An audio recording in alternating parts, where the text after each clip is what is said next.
like to call the meeting of the Board of Directors of California Housing Finance Agency to order. We now have a quorum.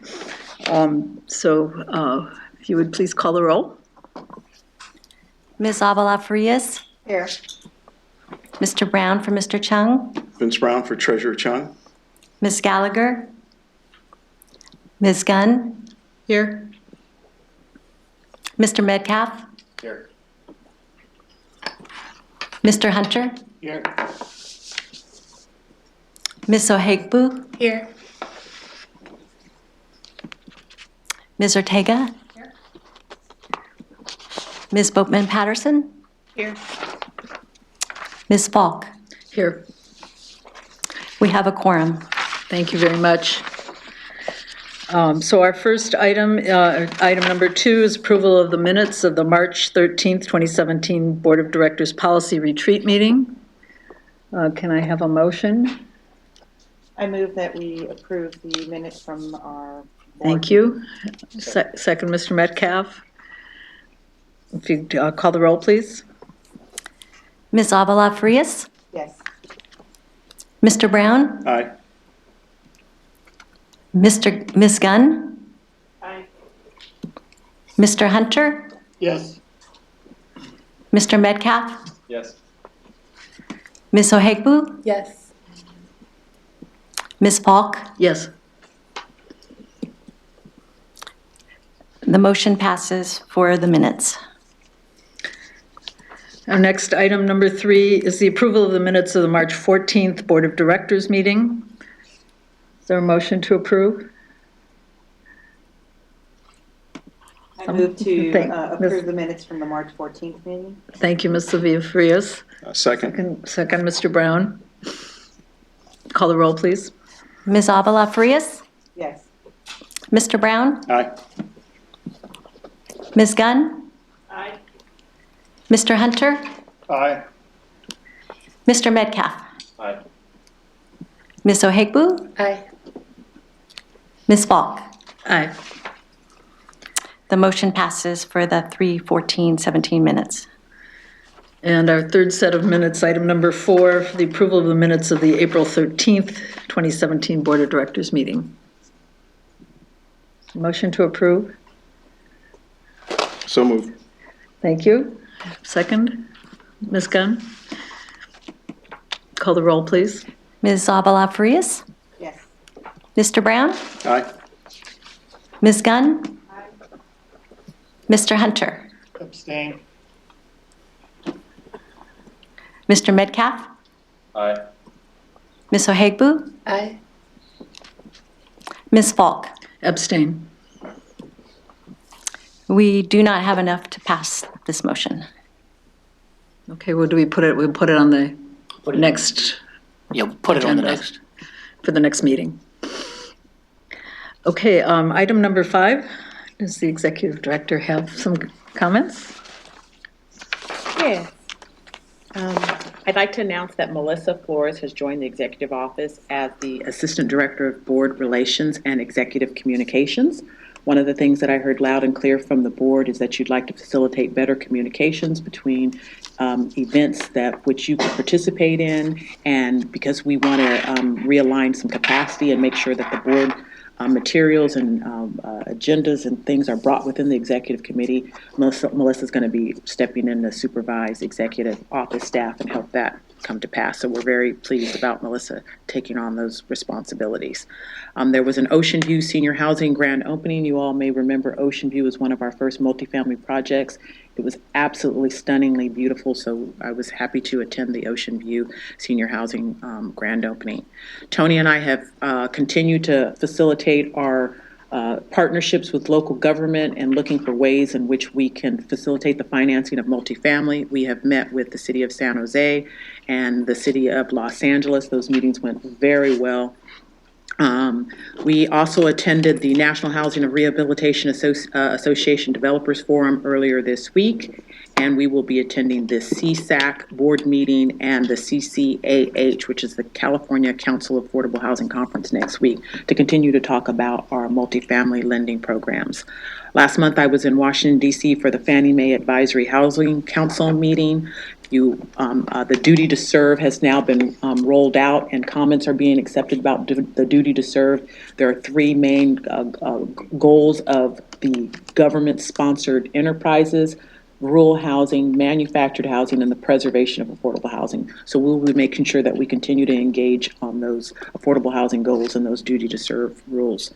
While in D.C., I also met with Senator Feinstein's housing staff, Representative Waters' housing staff, to provide updates on CalHFA loan production and the importance of the low-income housing tax credits and private activity bonds and financing multifamily affordable housing.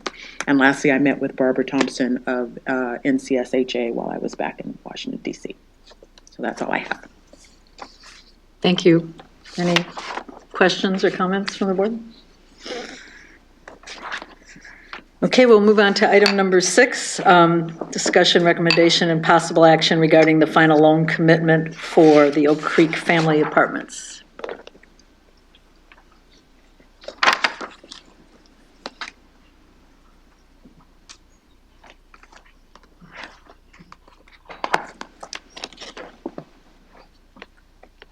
Good morning, Mark. Do you press the button? Oh, that's the one of my problems is I'm colorblind, so I can't really tell the difference in the red and the green, so I apologize. We wanted to, and my current position is the acting director of multifamily programs. I will introduce the project that we're bringing forward to you today. It is actually one of the more typical projects that we've, I should say standard projects that I brought to you in a while. It's one of our new perm takeout projects where we will be doing the permanent, partnering with a private bank who's providing the construction lending. We will be taking them out with a long-dated permanent loan. The one interesting thing that we've done with this deal that we have focused on in the last few months is we're providing a soft loan to help make up some of the drop in equity pricing that occurred since the election. So I will turn this over to Steve Lyerly, who will quickly walk through the deal for you, and then we will open it up for questions. Good morning. I'm not colorblind. Good morning. Steve Lyerly. I'm happy to present to you today. The project today before you is Oak Creek Family Apartments. The sponsor of this is Corporation for Better Housing out of Woodland Hills. We've gotten CDLAC approval to issue the bonds on this on March 15th for $17,885,000 conduit issuance, and we're going to provide the perm takeout loan. So the request for the permanent financing is $10 million, and we're adding $1,500,000 with our subsidy loan program. It's a 75-unit family development, 2 large buildings, interior corridors, 3 stories. There's pictures in the back, elevator assisted. This is the 7th phase of a area within the city of Oakley that was zoned and designated for affordable housing, and this is the final phase. The underlying property is owned by the sponsor developer, and they're selling it to the individual partnership. The affordability levels, it's 100% affordable. 88% of the units are at 60% AMI, 11% are at 50% AMI. Property management is going to be performed by Domus Management Company. Alliant Capital has purchased the tax credits at about 93 cents on the dollar. One of the unique features of this property is that it has a solar system, solar system that's going to provide all the electrical supply for the exterior and supplement most of the electrical demand for the tenants on the inside. The hard cost per unit on this is $161,000, basically $162,000 a unit. Loan-to-value combined with everything is 82%. We hope to close this at the end of July. Oh, combined 92 when we add our subsidy loan of $1,500,000. I'm happy to answer any questions.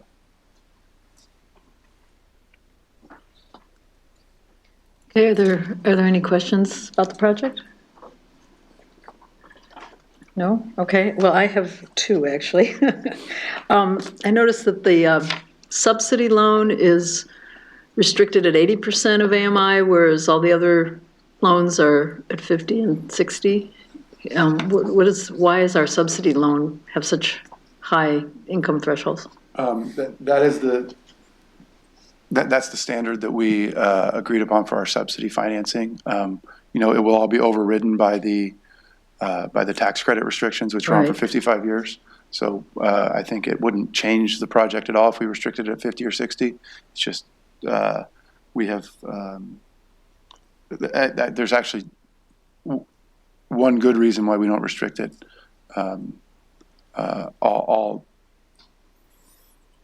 No, I'm going to take that back. There's no good reason why we don't restrict it all at 60. I was mixed up in my head a little bit. So we could do that. It's just standard when we have non-tax credit deals. If we're trying to do some of this missing middle income projects, that we've restricted to 80 instead of 50. So our standard is to do that. But we can change that if the board wishes to. I don't think that would change the project one bit. Wouldn't change the underwriting. And the reason I'm asking is it seems like, our subsidy is sort of a precious resource, and to be using it for a higher income level rather than a lower income level. Let me get to talk a little bit. It might be something to take a look at, not to change for this project. Yeah, But and I can tell you a little bit about why we're doing it. We didn't get into it in the presentation. One of the things that we're trying to do is with equity pricing dropping, you saw the equity price on this deal was 93 cents on the dollar. A year ago, we were seeing more 105, 110 pricing.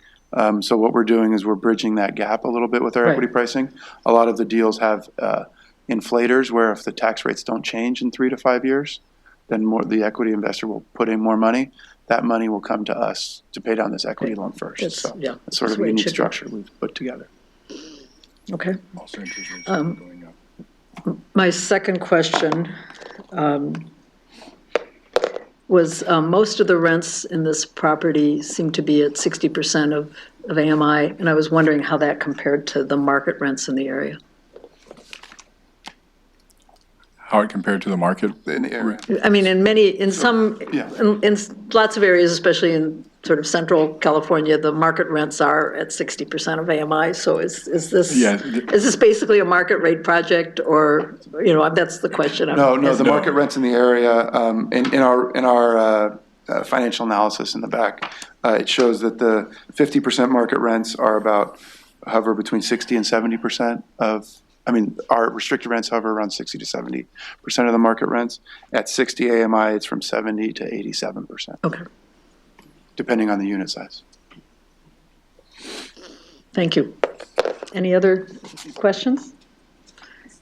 Did you I have was going to say, I think it's a great project. It's the far east county part of Contra Costa, and so much development is going on out there, and not enough affordable housing. So I was really happy to see the financing and this development going up in that area. So, and I think, obviously, we would like to get a lot more deeper subsidies in there, but I think we can, be happy with this project because there has been a big shortage, not only in the state, but in particular Contra Costa County. So it's great to see this going up in East County.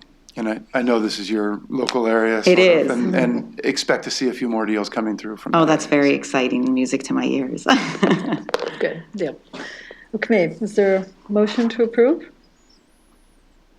Mr. Hunter? I'll move to approve. Okay, thank you.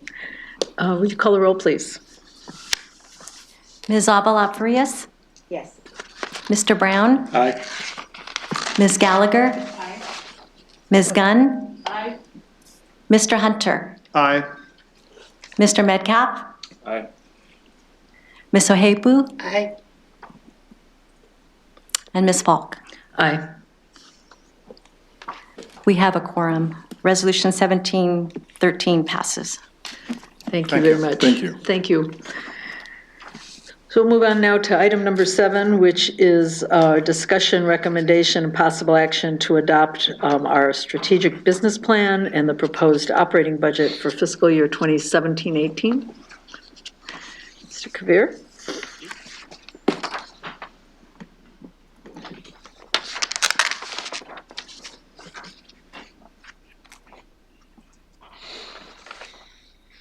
Go ahead.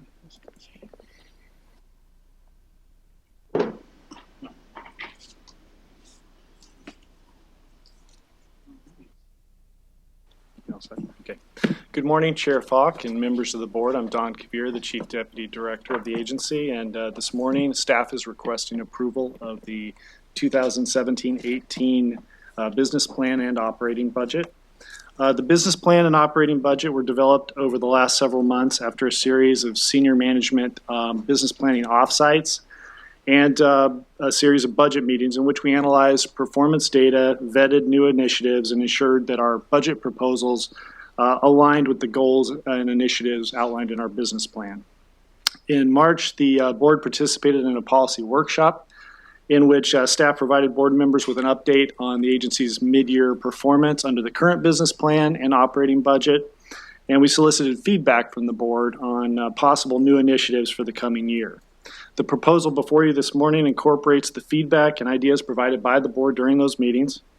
The proposed 2017-18 budget or business plan continues to build upon the growth and success of our single-family and multifamily lending programs and is designed to continue our efforts to improve the efficiency and effectiveness of the agency's program delivery. The 4 primary goals of the agency's business plan remain unchanged. The first is to increase the agency's future income and equity position by expanding single-family and multifamily lending activities consistent with state housing needs. Second, to continue to improve operational efficiency of the agency through the use of technology, workforce planning, and the implementation of best practices. Third, to collaborate with other housing entities and stakeholders to deliver effective and innovative housing solutions. And lastly, to prevent avoidable foreclosures by providing assistance through our Keep Your Home California program. While there are nearly 50 action items detailed in the agency's business plan, I'm only going to highlight some of the key strategies and initiatives we believe are the most impactful in delivering on the agency's business plan. For our single-family lending program, the agency is targeting $1.5 billion in first mortgage loan purchases and $108 million in subordinate financing for down payment assistance and closing costs. We estimate that the program will generate $19.5 million in fee income and approximately 6,000 new first-time home buyers in the state of California. Additionally, we will implement a robust homebuyer education program that will require face-to-face counseling for prospective first-time homebuyers. There's been industry research published that's found that face-to-face interviews or face-to-face counseling yields better outcomes for both the homebuyers as well as the quality of the loans for the lenders. This is another program requirement that we put in place over the last couple of years to ensure that the agency is promoting sustainable home ownership. The last effort was to require home warranties for these first-time home buyers to help them in their home ownership dreams and being able to keep the house up. Other initiatives discussed in the board policy retreat were the implementation of Fannie Mae's HFA preferred no mortgage insurance product, which benefits home buyers that are in that middle FICO score range. And it provides a lower overall payment to the borrower and improves their monthly cash flow. This also, we hope, will increase the conventional loan volume for the agency. Currently, our distribution in single family is roughly 75% FHA and about 25% conventional, and this is one of the efforts we're doing to kind of bring the conventional space up a little bit. We also wish to add VA and USDA insured loan products to our menu of product offerings, which will align CalHFA's product menu with that of our preferred lenders. Both new products would allow 100% financing for homeowners, and the borrowers can access our My Home DPA program for closing costs and upfront fees. The following slide compares the agency's single-family programs, expected lending volume, and revenue generation for 17-18 with the current year goal and revised projections. While the current fiscal year has substantially outpaced our original business plan goals for this year for both lending volume and revenue generation, part of that uptick in the first half of the year really had to do with some operational efficiencies that we put in place that allowed us to purchase some loans that had been previously in suspense status, and our transition from our previous master servicer, U.S. Bank, to our Lakeview master servicer, which increased the efficiency and turnaround times that we were experiencing. U.S. Bank, we had delays as long as 68 days before they would purchase a loan. And Lakeview, it's much quicker. So part of the uptick in the volume in the first half of the year was a result of that. Since that point, we've leveled off a bit, and so we're projecting that we're going to generate approximately $1.5 billion in lending volume with incrementally better economics on the revenue side of the equation due to some advantageous hedging arrangements that we've been able to negotiate and some secondary marketing pricing strategies that we've incorporated. For next fiscal year, the Multifamily Programs Division is targeting $200 million in first lien lending, $300 million in conduit issuance, and $30 million in special needs housing. We estimate that multifamily programs will generate about $15.7 million in revenue and roughly 3,000 units of affordable housing. Other key initiatives that came out of our board retreat for multifamily include the development of a program to preserve naturally occurring affordable housing through partnerships with local jurisdictions and developers, and cultivating new relationships with CDFIs and private banks to increase CalHFA's overall lending capacity. As we mentioned in the mid-year update, loan volume and revenue projections have fallen short of our current business plan objectives, due primarily to the uncertainties in the tax credit equity markets surrounding the proposed, federal tax reforms. Interestingly, that uncertainty hasn't really had a lot of deals fall out of the pipeline. A lot of them have been delayed, but are still moving forward. And in point of fact, our pipeline continues to grow, and as a result, lending volume and revenue generation for 17-18 is expected to surpass the current year revised projections. We currently have 29 HUD FFB risk share loans in the pipeline, 7 small loan deals, 12 conduit transactions, and 21 MHSA and special needs housing loans in the pipeline. Correspondingly, the revenues for multifamily are anticipated to grow based upon the composition of the pipeline. The pipeline is now new perm takeout loans, or at least primarily that, and previously it had been portfolio loans that were being recapitalized, and we often do yield maintenance concessions on those deals, which help offset some of the revenue that we generate. So we expect the revenue to uptick because these are new loans coming on the books to the portfolio. This chart reflects the current pipeline of multifamily projects by loan volume and loan type scheduled to close over the next 5 quarters. These numbers are expected to continue to grow as we continue to take more applications on a daily basis. As you can see, we have about $187 million that's set to close by the end of June 30th, and about $324 set to close in the first quarter of 17-18. 2 primary initiatives for strengthening the agency's financial position include expanding the use of the Federal Home Loan Bank credit facility to allow for more purchases of agency-generated mortgage-backed securities and to permit the warehousing of multifamily loans prior to settlement with the Federal Financing Bank. We're also exploring how the scope of that partnership with FLUB can be expanded to include the direct purchase of agency MBSs by Federal Home Loan Bank in order for us to extract some more value for the agency, as well as help FLUB meet some of its goals. Other key initiatives designed to promote operational efficiencies within the agency include the implementation of a geographic information system to facilitate data mapping to improve our decision-making, communication, and monitoring of agency outcomes for our programs. Additionally, we will continue to realign staff resources to meet our current business environment. Using the agency's organizational assessment from 2015 as a guide, we've been methodically realigning staff and streamlining departmental operations. Our focus has been to systematically eliminate and or replace obsolete activities and manual processes with technology upgrades and to enhance our efficiency and improve the timeliness, accuracy, and functionality of our management reporting.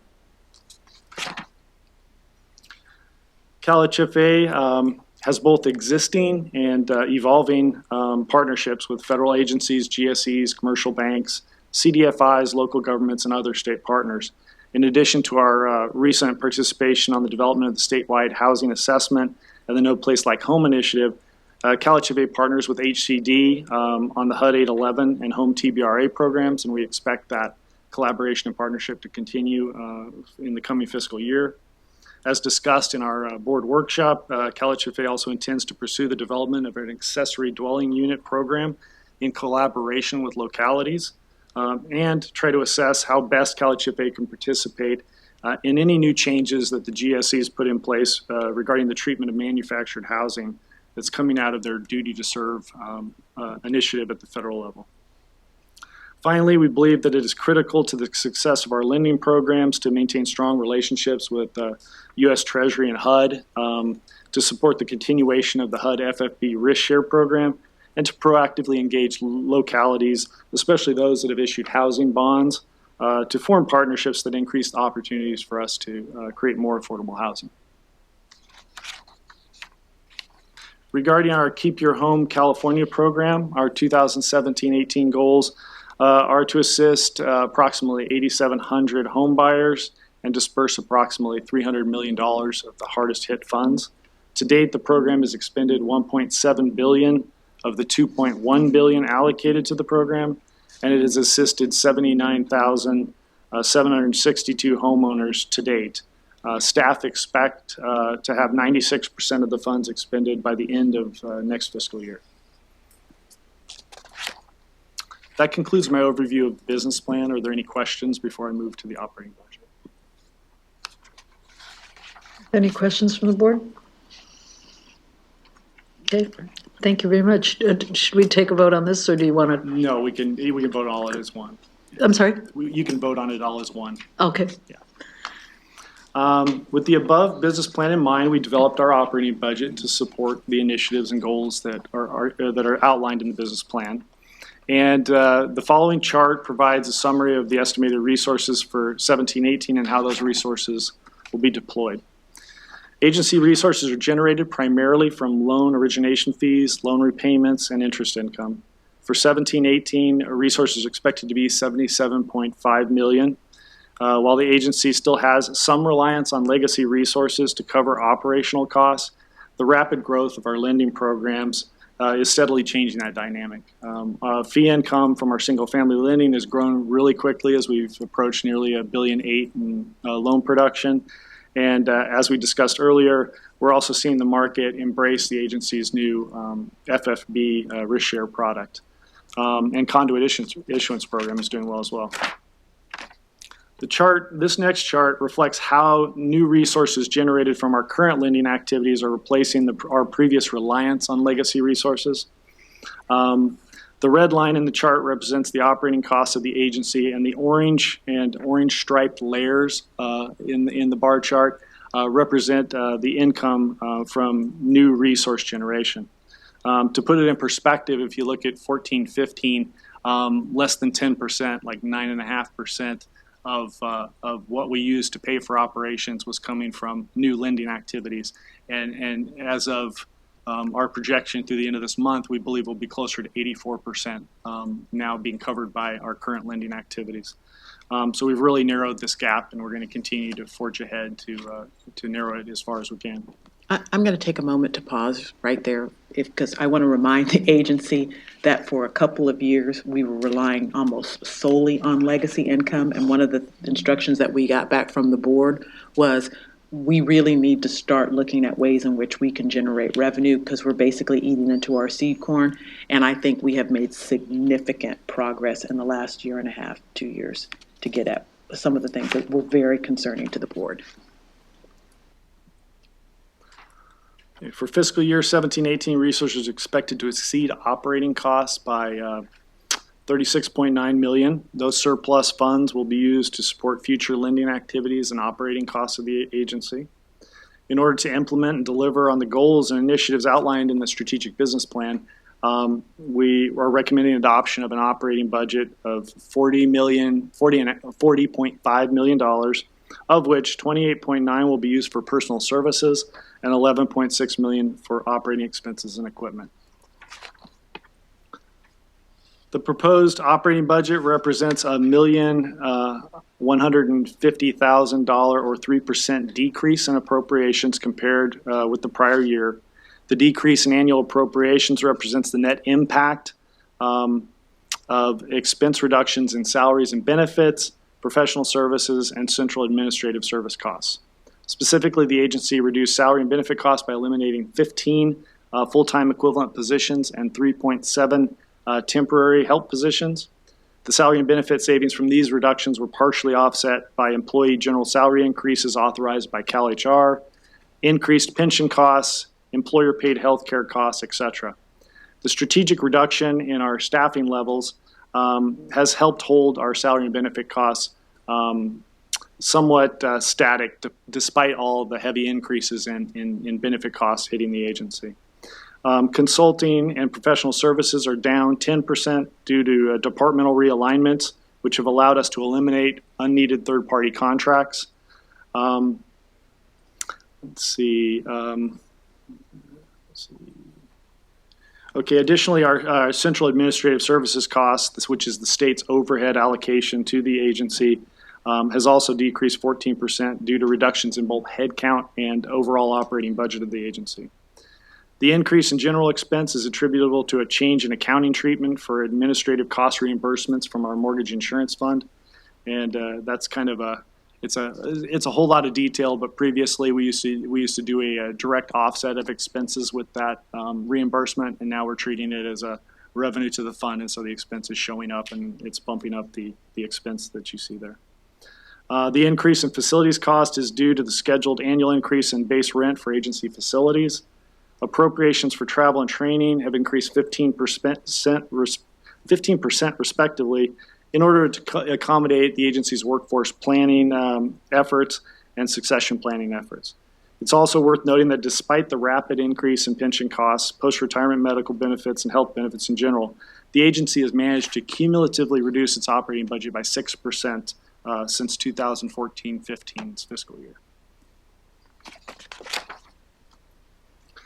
For 2017-18, the agency is proposing that authorized full-time equivalent positions be reduced from 273.6 FTE to 254.9 FTE. This is a net reduction of 18.7 positions compared with prior year. Since 2011-12, the agency has reduced full-time positions by 27%.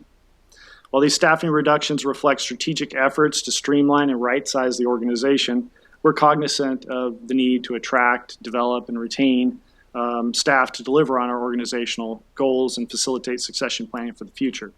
We're in the process of completing our pilot workforce planning document with CalHFA, and we intend to implement those initiatives in the coming year. That concludes my presentation of the operating budget. Are there any questions related to that? Other questions from the board? Ms. Gallagher? Yeah, I had two questions. First is on CalPERS, and we've seen issuers around local government around the state dealing with really stark increases. Have you looked beyond kind of this year? Are you doing kind of 5-year forecast on that? Yeah, we've looked out and it's bleak, and so part of the strategy we're doing is I don't know that we'll be able to hold back the operating costs, but we're trying to size ourselves correctly, get people organized in the right way so that they're supporting, the right business activities that we actually need. But as those tick up, I mean, there's just giant jumps potentially based on the reduction of the discount rate that they're using, or investment rate, if you will. And we increased our benefit rate at least a percentage point this year, and we figure probably it'll go up 2 to 3 more in the next couple of years, if not more. I mean, I guess we'll see how things play out with PERS, but it is something that we're looking at and something we're concerned about. And the second issue is the surplus revenues. I know in the past we've discussed some of the deployment of those in terms of some of the programs, et cetera. Right now, that's just surplus that can be, Well, it's projected surplus. Projected right? surplus. And so I think if you remember back to the board workshop, Tim Sue, our director of finance, he brought up that stack chart that kind of talked about how we were going to be deploying our excess cash, and I will continue to do that and share that with the board. Thank you. Yeah, Mr. Hunter? Could you go back a couple slides and put the budget summary back up? Yeah, it was just really striking to me how close we are in terms of the fee income matching the operating costs, 35 million compared to 40 million, roughly 30.5 to 40.5. And also how striking it is, the increase in fee income from 14-15 to current level. Obviously, well, maybe it's not so obvious, but I assume that nobody's a real magician can predict the future, but how confident are we in this lending activity being able to continue over the next 2 to 3 years? Well, I think that's always the magic question, and I won't pretend to be Karnak. I would say that the mortgage cycle is always very cyclical. It's a cycle, right, up and down, and I think we're trying to position ourselves to capitalize on what we're seeing now, which is pretty robust production levels, and we're trying to extract as much value as we can out of those production levels and still deliver on our mission and for our home buyers. And so I think what you're seeing there is a byproduct of not just the volume, but efforts we've made internally to help renegotiate, if you will, some of the way that the cash flow gets distributed, if you will. Well, I guess the other, just in general, I just would commend the staff on a number of points. One, while being a little concerned that you don't undersize your staff so much that you start overworking and losing productivity in the long run. But basically, this budget, the way it stands, we're in essence able to reinvest virtually all of the fee income in generating additional fee income, which is really striking.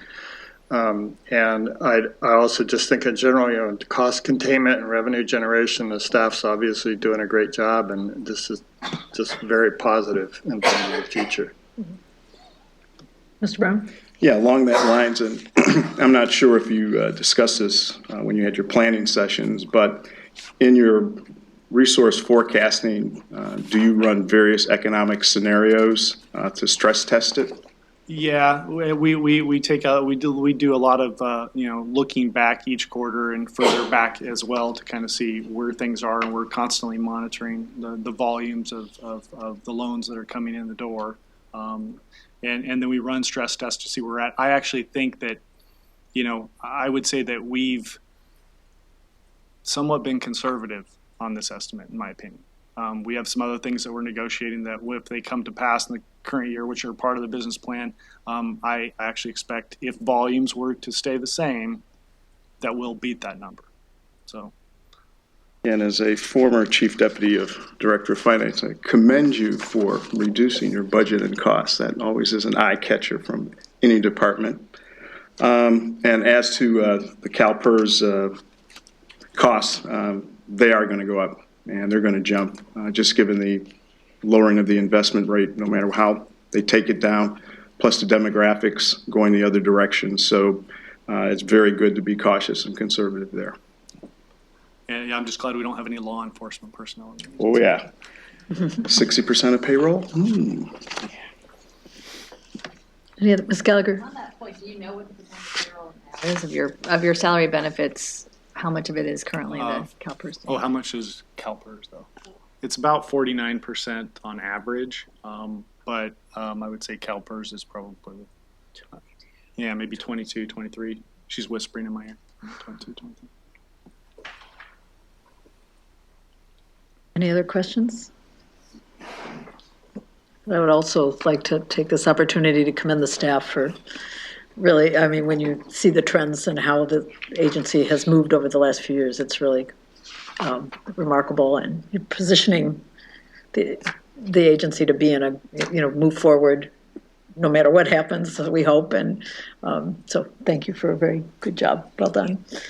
So can we have anyone like to make a motion to approve the business plan and the operating budget? Or do we have to do them separate? Okay, first for the business plan. Resolution number 1714. I'll make that motion to adopt the business plan as presented. Thank you, Mr. Hunter. Ms. Gunn, second. Call the roll, please. Ms. Avila Farias? Aye. Mr. Brown? Aye. Ms. Gallagher? Ms. Gunn? Mr. Hunter? Aye. Mr. Metcalf? Aye. Ms. Ohabu? Aye. Ms. Falk? Aye. Resolution 1714 is passed. Okay, and motion for Resolution 1715 on the operating budget. I'll also move adoption of the operating budget as presented. Thank you, Mr. Hunter. Second. Thank you, Mr. Brown. Call the roll, please. Ms. Avila Farias? Aye. Mr. Brown? Aye. Ms. Gallagher? Ms. Gunn? Mr. Hunter? Aye. Mr. Metcalf? Aye. Ms. Ohabu? Aye. Ms. Falk? Aye. Resolution 1715 is passed. Thank you very much. Madam Chair, Yes. just to note that I am leaving, since we've done the action items, I have to go back and actually do some analysis on the May revise, so. Thank you. Mr. Brown. So item number 8, the reports are, unless, do any board members have questions on any of these reports? Is there discussion on any other board matters? Any public testimony? Okay, hearing none. A motion to adjourn the meeting? So moved. Mr. Hunter?